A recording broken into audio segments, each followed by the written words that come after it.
Hi there, friends. I'm Scott Wakefield, lead pastor at First Christian Church, and I am here this evening with Kendra Hinkle. And we're going to have a coffee convo. Kendra's over there doing breathing exercises, preparing for the night. Coffee convos is an opportunity to have some good convo over some good coffee with some good friends. And Kendra Hinkle, you're our good friend tonight. So thanks for joining us. Thank you. Despite the breathing exercises. Yes. She was reading Psalm 23 in her preparation.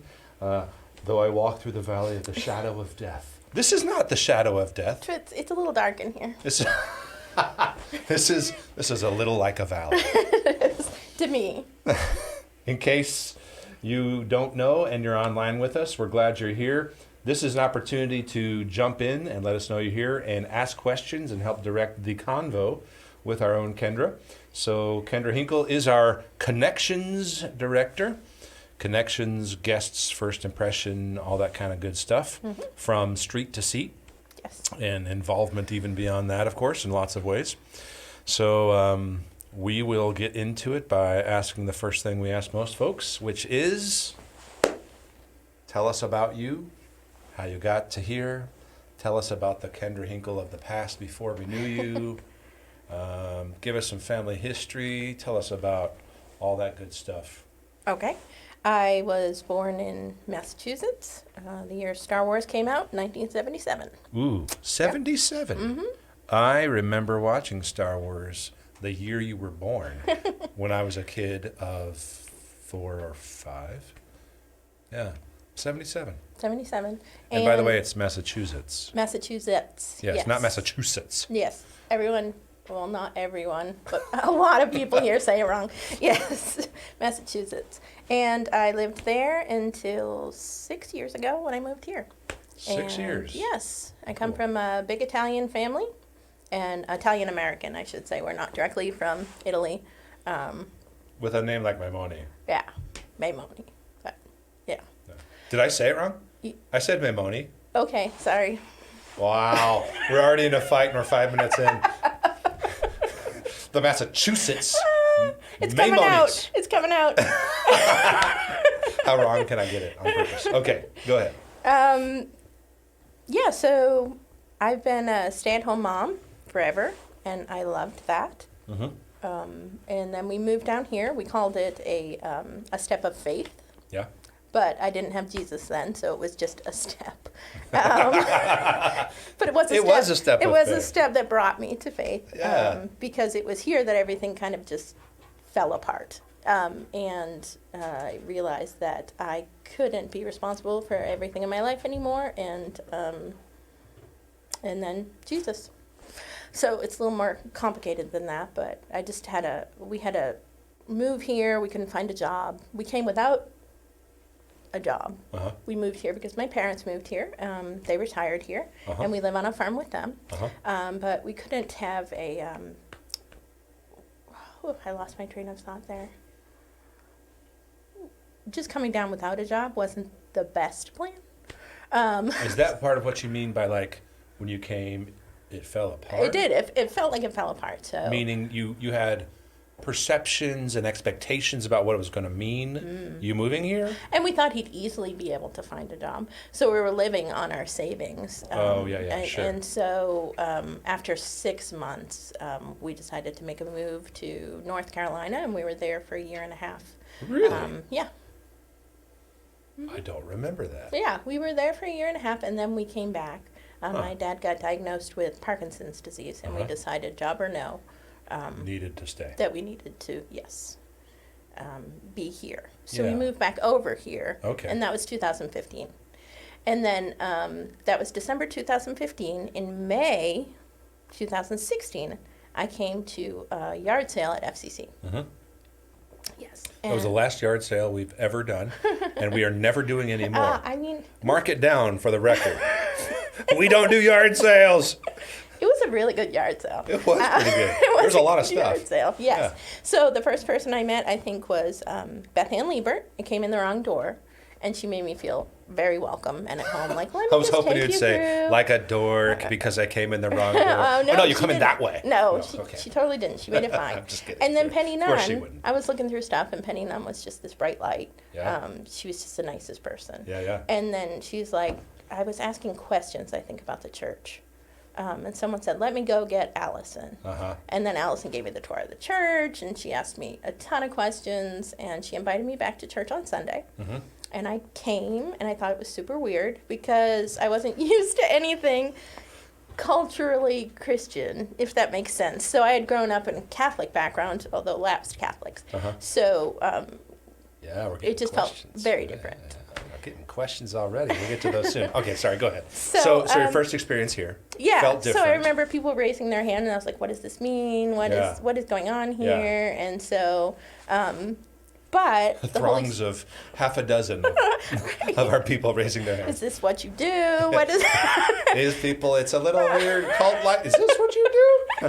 But the Holy Spirit moved. That's really, and I just never left. I started serving, and then I started serving like almost every day, and then... you were one of the first folks who is one of those jumped right into serving. Because for us, worship and serve was still a relatively new concept for us. Yeah. Yeah, that's. I had forgotten some of that. Yeah, you jumped in quickly. Yep. And I was the admin team coach, or I don't even know what it was called, director. Yeah, and that's how I was hired part-time for admin team, which is funny because I'm not really an admin person. Yeah. Well, administrating people Yes. is Yeah. important. If you asked me if I was a people person before I had Jesus, the answer would have been absolutely not. Really? I was very isolated. Really? Very introverted. Very guarded. I've heard you say some of that before. Yes. But you would have said you are not a people person. Right. Huh. Because I had a lot of trust issues towards people. Until I Fear, realized trust. that it was actually not about me at all. That gave me a lot of freedom too. That what wasn't about you? Like me going up to someone, Yes. their reaction to me was not necessarily about me. Right. And if I have the greater purpose of trying to reflect the love of Christ, it's really not about me. Right. Yeah. So it gives me the freedom to just be a goofball and be like, well, I was goofy, but Jesus still loves me. Well, they'll never be back again, but it's okay. That's our staff policy. That's our staff policy. That didn't go well. I hope they don't hate me. I'm trying, I promise. Oh, or you walk away, why am I so weird? Yes. Like, You latched on quickly. I said something about being a winsome goober or something like that. I don't remember if it was a sermon or something. It just came out of nowhere. And you were like, boom. That's me. That's me. I like it. So we are winsome goobers. Yes. Hopefully at least somewhat winsome. So you're moving here.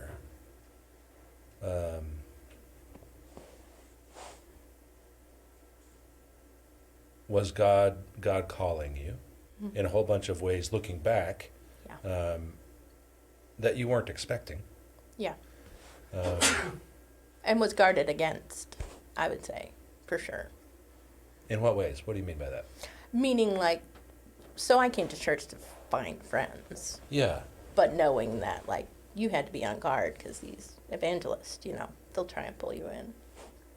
So you had perceptions about what Christians do and how that works, and these TV evangelists, and those guys who stand on stage and say words. Cool. So we have questions already. Okay. We'll get to more about you because I know you love to talk about your personality. Kendra, what's your favorite family recipe? Oh. Preferably if you've got some weird Italian word we've never heard of. That'd be good. Fradone. Fradone That's is good. I have no clue what you're saying. It's an Easter thing we make. It's like an egg pie with pepperoni in it. Fradone? Fradone. I don't know how you spell it. Egg pie? It's something like that. Yeah, we don't make it anymore. But we do this really cool thing every Easter, we make traditional Easter cookies. They're about this big. And my whole family does it. What do you mean? What do you mean a cookie? It's a cookie that large. So the girls get... like that large around? Or yeah, like so it's different shapes. thick? The boys get horses. Oh, no, that big around. Oh, okay. And it's like the horses are pretty thin, but the dolls are thicker. And, yeah. This is an Italian thing? This is an Italian thing. This is from where thing? my great-grandmother came from Italy. Oh. She was a mail-order bride, kind of. And she brought this recipe over with her, and we all still make them every single year. Cool. Extended family and everything. It's really cool. Mm-hmm. Cool. Cookies as big as your head. Awesome. Is that what you say? Cookies as big as your head? That's good. I like it. I'll be expecting a cookie as big as my head this coming Easter. How did you get into the FCC Connections Director role? We talked a little bit about it, but yeah. Let's unpack that a little more. Serving, I think, and then I kind of started just scheduling everybody as part of my admin role. Yes, that was a key piece of that. Yeah. Which meant you got to know a bunch of people and have a bit of a staff lay people mediating relationship. Yeah. Okay. And that's actually my favorite part, I think, of everything, is just hanging out with the people on the team and doing ministry together. Yeah. So it just kind of became the guest team, I think, if I'm remembering it correctly. We had many iterations of things in those years, and let's call it this, and let's do it this way. Well, no, actually, we're going to have to do it this way and adjust this way. And yeah. So, and then the care team just kind of fell under that recently, and the stuff we do with catering and next steps as well for the time being. So it's just kind of been taking things on as they merge, a lot of it due to COVID probably. Yeah. And it's become evident that these things, we need to put the people where people need to be. So it's kind of a merging of... Yeah, and sometimes that's putting the people where they need to be instead of what sometimes is easy to do organizationally, which is put the people where we need them. Yeah. And it can't be both of those. I mean, it can't be one of those only. Right. But it does definitely need to be about giftedness. Yes. As well. But it's the merging of their giftedness and our needs. Yeah. Oftentimes, and you do that well, and you think about that, and you. So that's a piece of it that you. Would you say you, even before you were paid, staff, that you saw enjoyment in for you? Yeah. Definitely. Cool. Yeah, chaos coordinator is kind of, I thought about getting one of those little things for my desk. That's the operational, making things happen and finding the right spots for the right people. I love that. Yeah. That's fun. Operations. Yeah. What do you like about North Carolina that you don't have in Tennessee?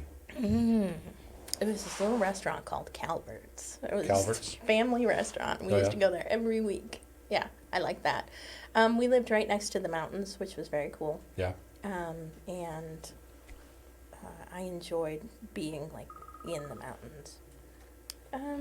Trying to think what else. Asheville was close, but I prefer Tennessee, honestly. Why?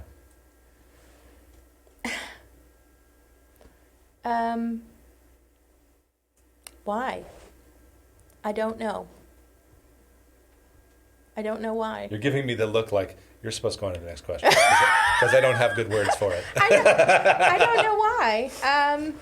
This is where I found God. I think this is where my parents are. This is your family, community, a sense of place. Yes, this is and home. Who you are and identity has now become all that. Exactly. Yeah. When I first moved here, I was like, only bad things happened in Tennessee. I used to say that internally all the time. Only bad things happen in Tennessee. Because of what you'd experienced coming down. And we had more than just the job thing. There were quite a few things happen in a small amount of time. And so that was stuck in my head. Yeah. But the opposite is true. Redemption is happening. Yeah. Good stuff. Alrighty, so tell us about your pets. Did someone ask that? Tell us about your pets. I'm just reading what it says. All right. My wife, in fact. Tell us about your pets! Exclamation point. I have a dog, Charlie, and he's like a man's dog. He likes the boys, and the boys like him. And then I have Amos. And Amos is a funny little dog. My husband does not like. And my daughter loves. Amos is a funny guy. He's 10 years old. He's some kind of weird mix. He looks kind of like an ROUS rodent of unusual size. Yes, from Princess Bride. Exactly. He does look a little like that, people. She's not exaggerating. Oh, he's got hair on his head, but nowhere else on his body because he has Addison's disease and he has to take prednisone every day. Addison's disease.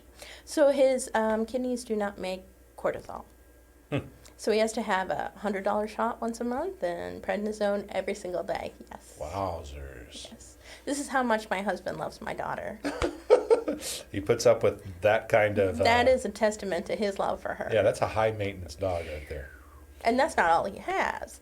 There are more issues. He's a country song of a dog. He's a country song of a dog. He really is. I'm going to start using that one. That's good. He has epilepsy and arthritis as well. Wowzers. And how much longer is this dog going to live? We don't know, but we enjoy every moment. You know what? Whenever Samantha's feeling bad, Amos is right there next to her, snuggled up. Really? He contorts himself to be close to her because he loves her so much. Wow. That's cool. Yeah. That's good. Shout out to Amos. Which staffer does your favorite Italian accent? Whether good or bad. It's got to be Nathan. It's somebody in studio with us asking this question. Although Wes's New York accent, which he calls a Massachusetts accent, is very entertaining as well. That is. Wes does have that New York thing going on. Can you bring some of that Italian recipe goodness sometime? That's Dyson. What book have you read lately, or not so lately, that you would recommend, and why? Right now, I am reading The Wounded Heart by Dan Allender, which is a book about sexual abuse and how Christians recover from sexual abuse.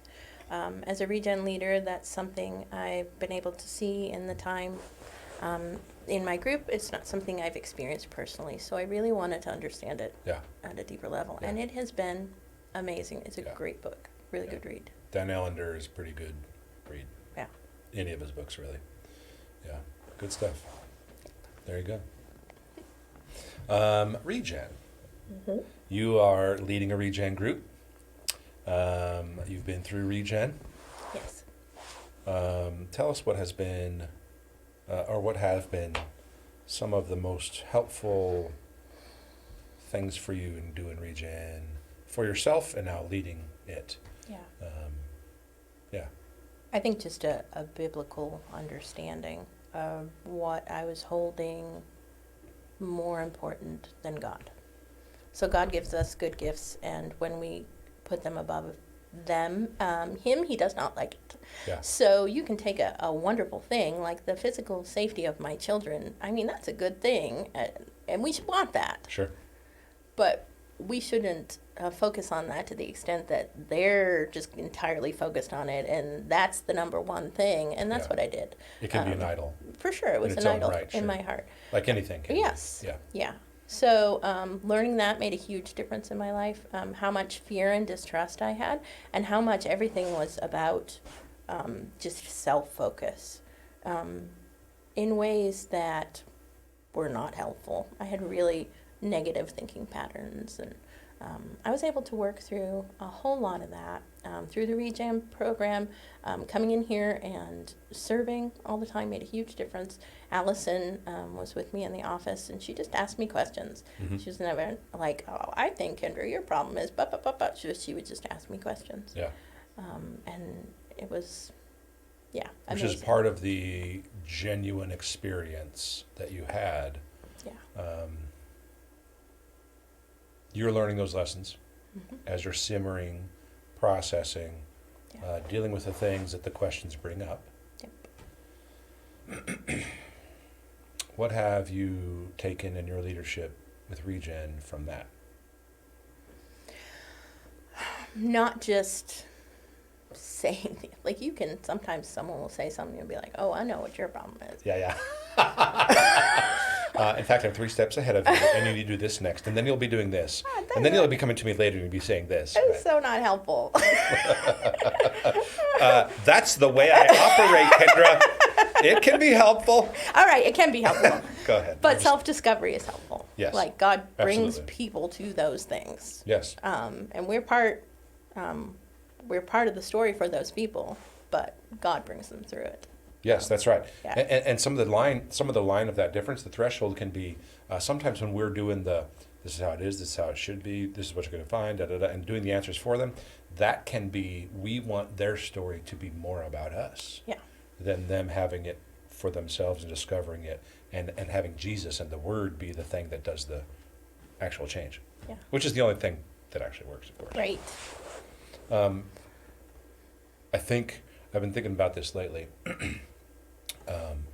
In a lot of ways, for us in ministry, leadership positions, it's super important for us to understand when it's helpful to say something that might be directive in that way, but to maybe err on the side of leading by questions, or coming alongside without having to insert self, because that's how you keep yourself out for that other person's sake. Yeah. That's I don't want to point to me. Right. I do not want to point to me. I want to point to Christ. And I tend to err a little bit on the side of ruinous empathy. That's something we learned about. Like, I just want you to feel okay and everything to be okay, and you're okay, and it's okay to be where you are right now. Yes. Which is true. But God doesn't necessarily want you to stay there. Right. Usually not. Yeah. And a lot of times that ruinous empathy is something that we insert because of our own stuff and wanting the equilibrium and the homeostasis Let's you and I have good relational stuff, because that's more important than this. Not true. No. I have to remind myself of that all the time. So are you, let's talk about Kendra Hinkle. Are you more early or late in the day? I don't think I'm necessarily either. I go to bed early, but I don't wake up early. So you like to sleep? I like to sleep. Sleep is good. I really love to sleep. My wife is a lover of sleep. Yes, it's so enjoyable. Are you more breakfast or dinner? Dinner. Really? Why? Because I'm allergic to eggs now, and nothing is good for breakfast that doesn't have eggs. True story. Yeah. I actually like it. Well, no, I don't like many forms of eggs. I like scrambled eggs, and that's it. No cheese. But I like them in lots of things, and no cheese. And I want them destroyed and practically brown and rubber. I'm a breakfast all day guy, though. I love breakfast. Yeah, I used to like breakfast. But you can't for certain reasons. No pancakes, no eggs. Gotcha. Are you more of an introvert or an extrovert? I think I'm a mix. We talked about this a little bit before, but so I enjoy spending time with other people, but I recharge by myself. would you say you've always been that way, or is that a bit different now than it used to be? I think that's new. I don't think I would have recognized enjoying spending time with people outside of family. So that's the part that's new. Except close friends or family. Yes. Yeah. So some of the new part is the enjoying being with people. Because I was so focused on myself and my own social anxiety that I couldn't enjoy anything about it. And I would leave and run the conversation over in my head about how stupid I was the entire time after I left. Gotcha. So I couldn't enjoy any of that. So it was better to just retreat. I think a lot of people struggle with those kinds of social anxieties. Yep. Yeah. I mean, I do too, but I just decide, who cares if they think I'm an idiot? Yeah. That's kind of where I have to go. I am, or they don't think it, and let's move on to the next Here's thing. the other thing, is that it's rarely as much about you as you think that I'm discovering as I go. Absolutely. Right. People aren't going around sitting there going, you know what, that Kendra. Yeah. You know, she's such a weird. In my mind, they are. Right. Yeah. Right. No, they're not. Right. They're not sitting there perseverating about you. Yeah. I mean, it sounds like almost mean to say that. Yeah, no, it's but true. It's true, and it's helpful. And it can be a part of internal health for us. Are you more a thinker or a feeler? So I've heard you ask this before. Yes. And so I knew you might ask this. And Yes. I asked my husband what he thought. And what do you say? You're too much of both. That's the best answer. And That's I the best agree. answer yet. You're too much. He's very different from That's me. so We are good. opposites. Yes, Mick. Too much of both. Yes, I feel a lot, and then I think a lot about how I'm feeling. I would say I was about to say I feel. I think and feel that I'm the same with both of those, for sure. We were in re-engage together, and there was a sense in which you and I processed similarly, and dog named Mick processed similarly, because they were true. both like, "Yeah, you keep your That's feeling true. stuff." Tone it down, weirdo. So, in your relationships, in your intimate relationships with people you know and love, are you more a fighter or a peacemaker? I think I tend more towards peacemaker, but it probably depends how strongly I feel about something. So I might. What would be go ahead. So I might be quick to say something, but I am going to come back and apologize for the way I said it later. That'll happen today. Yeah, Yeah. I'm like that. What kinds of things would you find yourself tending toward fighting for or about? Or a willingness to approach the conflict? Yeah. If it, unfortunately, in some codependent ways, which I've been able to recognize, like if you're going after one of mine, I have to step in and make sure you don't do that, which is, I've been able to see with time, Yeah. me making things a little bit messed up. From them having to deal with conflict or things like that. But it tends to be, in terms of someone else's health, I'm a little bit of a health advocate for some of the people in my life. And when they make health choices, sometimes I'll get on them. Gotcha. Yeah. So I guess if I feel it's important. So Integrity is another one. about what? The family will make fun of me for why don't you go sit at your integrity table You have an integrity table? by yourself, That's because you're awesome. no fun. That's awesome. So like you're playing a game and what? I don't know. That's awesome. It has to just come up organically, and I'll be like, that's not right. Like, That's awesome. yes. So mama bear moments and integrity issues. That's good. Hey, nothing wrong with it. So we went to Moe's the other day, and we got a water cup, and Max put some iced tea in it, and I was like, oh, no, No. don't. No. Son, you go and pay for that? Yes. Or That's what we did. what? We went and paid for it. That's right. And I was like, this is an integrity issue. That's I right. was like, I will fight you about this iced tea. Oh, my parents were always like, we do not do that as Wakefields. You go up to the manager yourself, boy, and I'm going to watch you from here. And then I'm going to ask what you said. He didn't realize it was a water cup in his defense. Oh, Max, come on. Like he didn't know. I'm going to bring that up. Thank you He's for going to that. love this. I'm sorry, Max. Yes, you're welcome.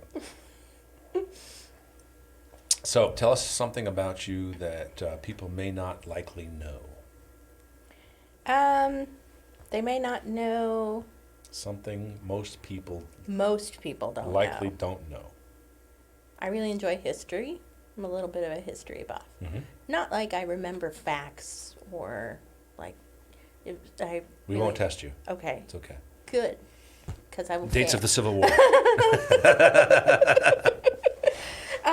But I really enjoy the human stories of war. Okay. Yeah. Yeah. You listen to some podcasts. Mm-hmm. Hardcore history is my favorite. What are Gettysburg. some podcasts you're currently listening to? Hardcore history. Hardcore history. I really enjoy History of England. He has a great voice. The guy who does it, and is it British? I assume. Yes, it is. Wrong. And he's clever. Oh, lovely. And Addressing Gettysburg are some of the history ones I listen to and I enjoy. Our family's favorite UK accent and quip story is we were on a mission trip and we were staying at somebody's house and we were having dinner with them and this little young boy, Olive, I don't know, 6, was trying to make conversation with us at the adult table and said, I had a cheeseburger once. It was lovely. So we talk about lovely cheeseburgers in our family. Anything else people likely don't know about you? Current, past, whatever. They might. I deal with chronic illness, so people may or may not know that. I think that's probably true. I think most folks don't. Oh, yeah. Okay. I do. Yeah. You deal with it well. Thank you. What advantage do you think you bring to staff because of coming to Christ in your adult life? Oh, I help to point out Christian culture stuff that they may not recognize. Tommy has said that to me. That I'll say, like, what is this? And I will, even to this day, say, is that a Christian thing? Like, what? I don't understand. I'm going to try to make sure that on the way to the conference we're doing here in a couple months, that you're in my van, because part of what I want to make sure we do is educate everybody about old 70s and 80s Christian music. Oh, so we're going to sing some old camp songs. Yeah. Kumbaya, I was familiar with, but that's probably the only one. That's the tip of the iceberg, sister. Yeah. There's a whole world. Yeah. So making sure that we're thinking about people that don't know the drill. Yeah. That may be coming with certain fears or wouldn't understand Christianese and way we say things and do things. Absolutely. Cool. Good. What would you say to folks? Oh my, we got lots of questions still. What would you say to folks who are considering regen to push them over the edge to try it? Let's get rid of the push them over the edge part. What would you say to folks who are considering regen to get them to try it? Push them over the edge. I would just wonder what was stopping them, I guess. Yeah. Yeah. It's worth a try. And it's not maybe what you think it is. I find that the people who get the most out of regen come into it with an open mind. It's not necessarily just a Bible study or it really helps you identify with Christ. Yeah. To find out who you are. And that's what I feel like I'm doing. I'm finding out who I am in Christ. Mm-hmm. Not who I am based on the filter of my history and everything that's happened in my life. All those things are there still. Sure. But the freedom of who I am in Christ is a whole different animal. Yeah. That I'm still, third time through, still peeling off layers and going, oh, like, why is this stuff still here 3 years later? But it's so better. Good. So good. What's stopping you? That's a good way to put that. As someone who had certain beliefs about Christians and or churches before your relationship with Jesus, what is one of the biggest insights or revelations you now have being on the other side as a church staffer? Yeah. And that adds even more of an element to it. Yeah. So as someone who had certain beliefs about Christians and or churches before your relationship with Jesus, what's one of the biggest insights or revelations you now have being on the other side as a church staffer? I think about my grandmother's funeral. It was in a Catholic church. And the priest used the opportunity to present the gospel, and I was outraged. I was outraged. Yeah. How dare he That's good. use my grandmother's funeral to tell me I'm going to go to hell? Yeah. How dare he? It's funny how it looks on the other side. He had an opportunity to speak to unchurched folks like me. Yeah. That he had the courage to go ahead and do in a context where he knew there were people sitting there going, how dare you? Yeah. And it offended me because the gospel was offensive Sure. to me then. Yeah. Yeah.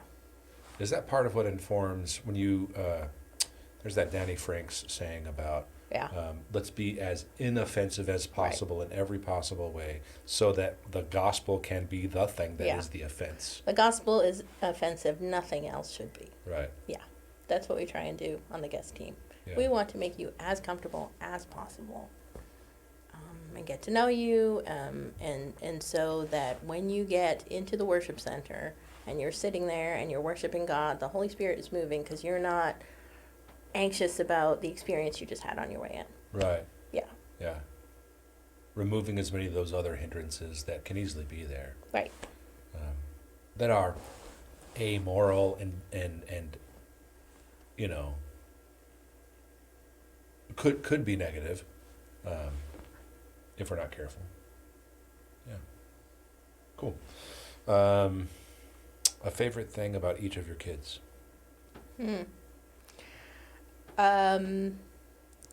Samantha has a really old, quirky sense of humor, which is very similar to mine, but she will tell the stupidest jokes and then go like, just look at you like, oh man, she cracks me up. Plus, like, she loves old ladies. I mean, she's kind of an old soul. She is an old lady herself. And I love that about her. She is unique. I'd never thought about that with her, but that's true. Yeah, she is. She's sort of born 70. Yeah. One of her best friends is my mom, her grandmother. Martha. She loves Martha. Uh-huh. Text Martha. How are you, Martha? Really? Love it. That's great. And Maxwell has such a curious mind. His mind is going a million miles an hour, and he's always curious, and he will get on something, and he will learn everything about it. And right now it's selling on eBay, so it's always like, hey, I found out if you do blah blah blah blah. And I'm like, really? But he's passionate. Whatever it is, he's building his empire. Yes. Yeah. Cool. So yeah, it's cool. They're good kids. I mean, they're depraved in their hearts. I tell them that all the time. Of course they are, yes. Because I told them all, like, you guys are perfect, you're wonderful. And then I found Jesus. I was like, just kidding. Actually, the one who created you says that your heart is dark. Actually, don't follow your heart after all. Throw away that pillow. That pillow is wrong. You have a follow your heart pillow? No, good. Actually, because the fun thing about me, I really hate pillows or mugs or something that tell me what to do. Like it's a little bit of an authority issue. Like, really? Yeah. I actually have a mug, it's funny because it is telling me what to do, that says, don't tell me to keep calm. If it's like, follow your dreams or breathe, and it's like, you are a piece of paper. Back off. That's a little bit of a weird thing about me. It's my winsome gooberness, or just gooberness. So, yeah, that's just the goober. And where does that come from? No idea. You got, like, I mean, we all have authority issues in some ways. Yes. Is that because... I have no idea why it is. I've explored impersonal? I don't know. Stay calm, whatever it is. Just everything tells you what to do. Like all these. So it's a constant input of things telling you? That might be it. Maybe that is it. Are you just saying that may be it because you want this question to move on? No, but that makes sense to me. I can't live up to all your expectations, pillows and paint. That's true. I can't take another pillow. No more inspirational wall quotes. I can't even open the curtains in the morning. Don't tell me what to do. If you give me one more social media meme that's encouraging me or challenging me, I'm going to lose it. Yes. That's awesome. That's definitely what it is. No more inspirational pillows. We definitely need to use that. That's good. We definitely need to use that on staff. That's good. So, I like to ask some leadership and ministry questions, and also a little bit about what God's teaching you questions here at the end. So what do you think makes for a good leader? Generally, in ministry, for the sake of the kingdom, however you want to answer that. Yeah, I think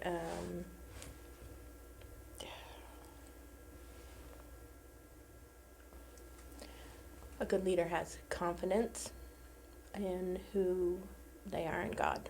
So, particularly in ministry, right? So they... A sense of giftedness and what they're good at or like to do, coupled with God's purpose and direction. And just a firmness, I suppose, and like, I'm not going to flex on what God says. Oh, okay. Yeah. And someone who listens and makes people feel heard, I think that's important. Yes.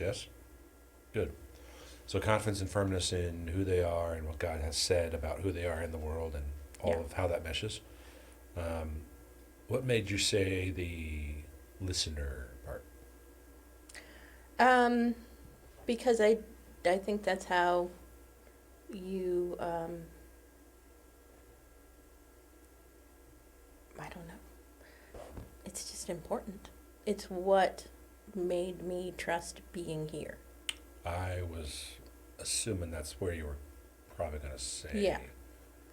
That's how you gain trust, and that's how you relationally. Yeah. Integrity is another huge one. You gotta be sitting at the integrity table. You got to be. Everybody needs an integrity table. But don't listen to the inspirational pillows. No. Integrity table, but no inspirational pillows. Yeah. Thinking over the course of your life, we've talked a little bit about this. What have been some sources, resources, or who have been some people that are significant for you in your walk with God, in your walk with Jesus? Yeah. My sister-in-law, for sure. I remember when I was in North Carolina and I was really upset. I had a lot going on, and we were just about to move back here, and I was just crying to her, and she said to me, and she had talked to me about God before and Christ. And I had said, yeah, you can believe that, but you can believe that God is just whatever you want him to be. I can define God for myself. You don't get like, okay, it's nice that you have Christ. It's fine for you. But with your private little world. Right. But for me, I'm going to define who God is. God is the universe and whatever I say he is, because I define that. Yeah. And that's how I really felt. Yeah. But she said to me, in the Bible it says, God sees your every tear, Kendra. And I felt so alone in those moments. And she said that to me. It really struck a chord. Huh. And then she called me this morning. And she said, Kendra, she's from Georgia. She said, the Holy Spirit had me call you because you needed a call. She said, what is going on? And I said, I've got this coffee Convos I have to do. And she said, because I don't like being on camera. And she said, girl, and she's like she's the only person who can call me girl. You have the opportunity to talk about God's work in your life. You should be excited. Tell the story. And then I was like, yeah, but I'm nervous. And she's like, I hear fear. You are walking in a spirit of fear. God did not give you a spirit of fear. Which, that's not something you want to say to someone just coming in off the street from Regen or something like that. But it's what I needed to hear. Yeah. And she knows. She knows what I need to hear, and she encourages me. She was the first one to start building me up, and then I came here, and Allison, and it's been a huge... I would not be where I am today if it was not for Allison. Yep. She discipled me, and Sonia, and Penny, and Beth Ann. Yep. There are amazing, godly women at this church. I am beyond blessed. Indeed. The staff and, Good everyone. Stuff. What is for you a particularly difficult challenge you've had to overcome in life, and how did it make you stronger for who you are now? I think the physical safety stuff. Okay. When 9/11 happened, I was I was not involved in any way. I was an entire state over. But I couldn't stop taking in the news, internalizing. And my brain, I have a very gruesome imagination, and so I went into this thing where if I pictured something horrible happening to my children, it didn't have to happen. So I killed my kids in my mind hundreds and thousands of times. Wow. I've heard you talk about this some. And physical safety was such an idol for me. Uh-huh. And it was just this weird delusion as though that would protect them if I thought about it. It's so messed up. It wasn't conscious. Because if I had been able to think that through, I would have realized, oh, that's so stupid. But I wasn't able to think it through. I was living in such fear. But working through that and finding freedom has been, I'm just learning who I am because I found freedom from that dictated, that was 2001. It kind of dictated who I was. For a good while. 15 years. So it identified you. It did identify me. My fear identified me. And anxiety is one of those funny things is it's kind of cool to be anxious these days, which sounds like... It is. No, you're right. Yes. And so it was really like, everybody's anxious. Yeah. And so it was like, you can get into this. So it's like, it's my anxiety. So I did it. I was proud. It was my identity. Mm-hmm. I wasn't proud because it's painful and it was suffering and I could feel that. But at the same time, it was like, this is an affliction that sets me apart. It was embracing the suffering for the suffering's sake. It was upholding the idol instead of realizing what it was. Was it a badgering of self for sin as well? What do you mean?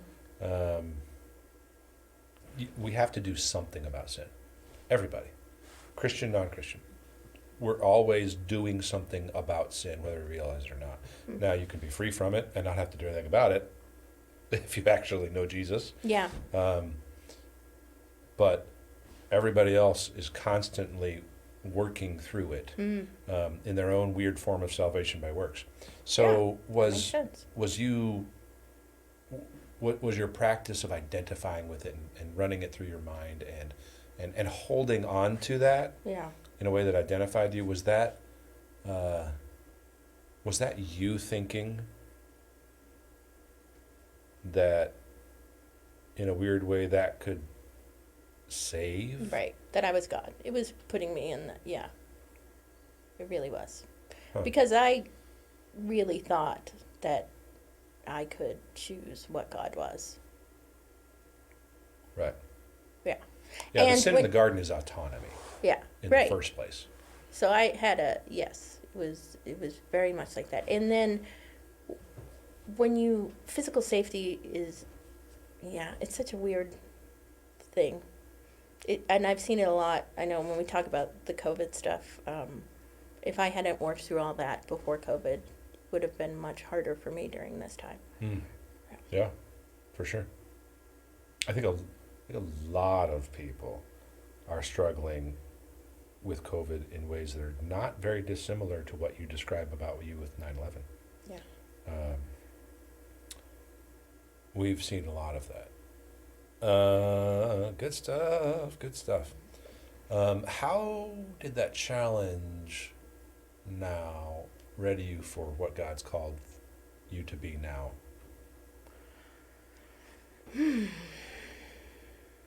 I think it just helps me to empathize, maybe. To understand what's going on emotionally in people and... Yeah. Probably. And, so much has happened just in my family with lots of different health things that if this all hadn't happened, I would be... That's good. Yeah. I've seen some of that even just in the last number of years as you talk about it. I'm in a I position hear some of that health of advocate now instead of just like I can't even function because all that's overwhelmed. Yeah. It's going to be overwhelmed for you. That means shut down, turtle, right, fear, etc. So good. That's what happens when freedom happens. So, what dreams do you have for the future of the care team? Oh, goodness. Whoever this is, I want them to come come find me and talk to me. I would love to talk to them about the care team. We have a place for you. Dreams for the care team. I want to explore that. We, Sunday morning, because of COVID, care team has kind of folded into the guest team. Yes. And because we need people to Yes. help. And that's worked out well. But I think that there's a lot that the care team does and can continue to grow in doing during the week to help in pastoral care kind of ways for those who aren't yet connected in a life group. Yeah. Yes, indeed. One person says, by the way, that you're doing great. Oh, thank you. And love learning more about you. Is it my mom? No, it wasn't. But I'm sure she would say that. What would you say you are what's God currently teaching you? That he's what's best for me. I put all these other things into place, coping mechanisms, this, that, and the other thing. And as each one turns into an idol, and I have to recognize it and step away from it. He's always the thing that's there and is what's best for me. Yeah. Good. What are you most excited or encouraged about? I think seeing more people come to Regen, seeing people in Regen come to realize the things that they're holding above God, that's all really encouraging. Spending time with people who come in the office and watching them grow is really encouraging. Going in on Sunday mornings and the same faithful crew is there each week. Yep. It's like, what can I do? And what can I do next? And what can I do? Man, that couldn't be more encouraging. True story. Yeah. Good stuff. Now that wasn't so bad. It wasn't. Come on. I'm still not going to be able to Coffee sleep tonight. Convos. I'm still not going to be able to sleep tonight. Why not? That's true. I wish we did this at 7:30 a.m. Then I could be fine for the rest of the day. But as it is, I'm the same way. Adrenaline. Good stuff. Mm-hmm. Thank you for walking through the valley of the shadow of death. Yeah. You did great. It was fine. Thanks for joining us. See you next week.